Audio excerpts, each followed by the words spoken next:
Allez, comme tous les dimanches, le résumé de la semaine. 47 vidéos faites sur la chaîne hein, cette semaine, c'est énorme. C'est la moyenne haute, là, quand même, clairement. Alors, les superchargeurs ouverts à tous, on en a beaucoup parlé cette semaine, puisque les Pays-Bas, eh ben, ils ont ouvert une phase de test, si vous voulez, sur certains superchargeurs qui sont ouverts à tous là-bas, pour une durée de plusieurs semaines. À voir comment ça va se passer. Un pick-up a bloqué pas moins de 7 bornes de recharge Tesla en Californie. Voilà, le fait divers de la semaine, hein, le gros chieur de service. Fiat ressuscite son fameux Ulysse en version électrique, donc en mode utilitaire, avec caractéristiques pas terribles, hein, niveau autonomie, etc. Tesla va commander 45 gigawattheures de batterie AKTL, de quoi alimenter 800 000 véhicules, quand même. Énorme, énorme. Un possesseur de BMW i3 débranche une Tesla en cours de chargement, pour se charger à sa place, donc. Alors vous avez été un peu dubitatif dans les commentaires, comment il a fait pour débrancher la Tesla, alors que normalement on peut pas. C'est vrai que c'est assez étonnant. Peut-être des bornes assez particulières où on peut les débrancher quand on coupe la charge, je sais pas. On manque d'infos dans cet article, mais en tout cas, ça a été beaucoup. Vous avez été nombreux à réagir, on va dire. Une première idée des tarifs pour les superchargeurs de Tesla ouverts aux Pays-Bas. Alors on partirait sur en moyenne 57 centimes par kilowattheure, jusqu'à 62 centimes dans certaines stations, ce qui est quand même un peu cher, mais bon, c'est compréhensible hein, que les non-Tesla payent plus cher que les Tesla. Voilà pour ça. Mercedes va aussi passer aux batteries LFP d'ici 2024 pour ses voitures d'entrée de gamme, donc pour réduire les prix de ces voitures dites d'entrée de gamme. Et oui, même avec Mercedes, on peut dire de l'entrée de gamme. Alors, le directeur du programme contre la faim des Nations Unies invite Elon Musk à régler la faim dans le monde avec 6 milliards de dollars. Mais il veut des garanties, Elon. Comment sera distribué l'argent, etc. Officiel, la Model 3 SR+, 60 kWh devient réalité. Et pas de hausse de prix en France en plus, incroyable. La rumeur disait que le prix allait sacrément augmenter à cause de cette hausse de batterie, mais non, c'est pas vrai. Donc c'est une bonne nouvelle. Par contre, mauvaise nouvelle pour la performance, qui perd 20 km d'autonomie quand même. Étonnant. Tesla lance sa Wallbox J 1772 compatible avec tous les véhicules électriques aux États-Unis. A priori, ça devrait arriver en Europe et en France dans les mois qui viennent, j'imagine. Les superchargeurs ouverts à tous deviennent réalité, les premiers tests fleurissent sur la toile, avec une Ioniq première du nom, un e-tron, des Porsche Taycan qui se rechargent, etc., etc. Toyota veut créer des voitures électriques qui se rechargent entre elles en roulant. Ouais, alors ça, c'est le projet farfelu de Toyota de la semaine, hein, on peut le dire, je crois. Avec une sorte de recharge sans fil, hein, en fait, les voitures se donneraient de l'électricité entre elles, enfin, ça n'a aucun sens, hein. C'est vraiment de la science-fiction pure, là, hein. Et en plus, c'est dangereux, quoi. La Ioniq 5 devrait embarquer la batterie de la Kia EV6 dans sa future mise à jour l'an prochain. Plus grosse batterie donc pour la Ioniq 5. Combien de chevaux perd la Model 3 Performance avec une batterie presque vide?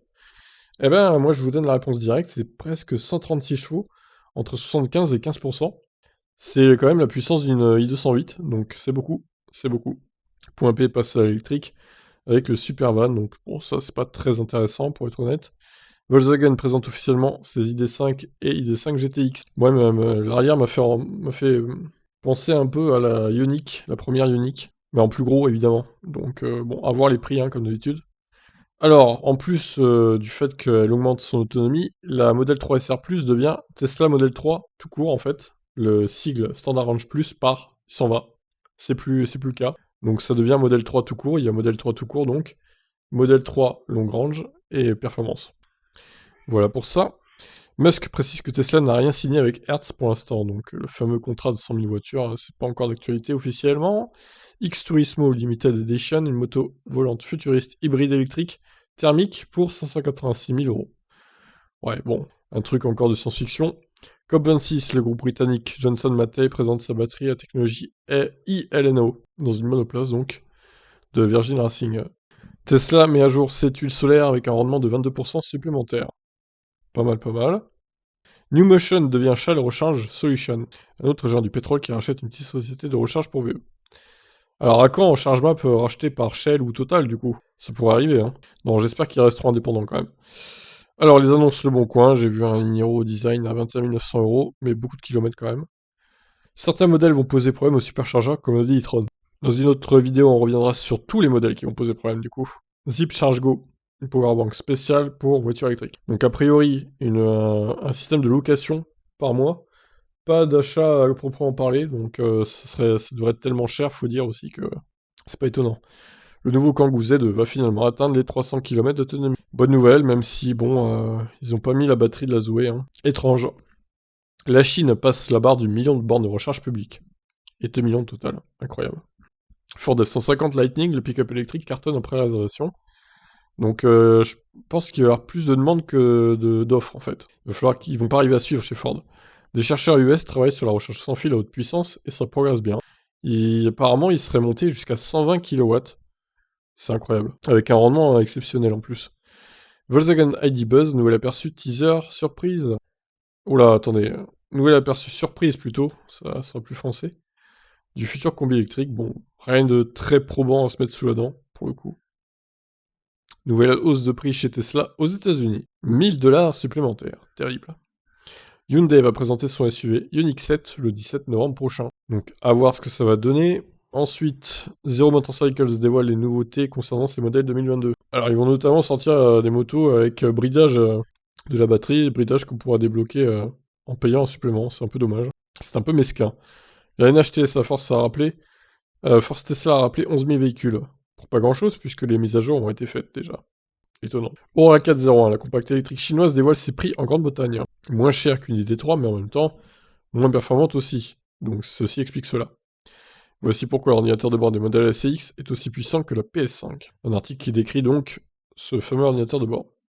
Où en est la France concernant la charge rapide?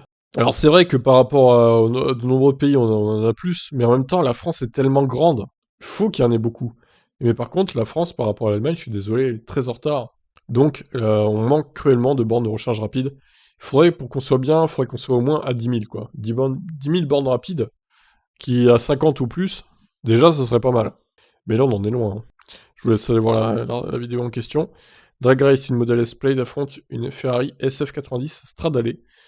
Et le résultat, donc, est sans appel. Dieselgate, Mercedes accusé d'avoir installé 8 logiciels truqueurs sur certains de ses modèles.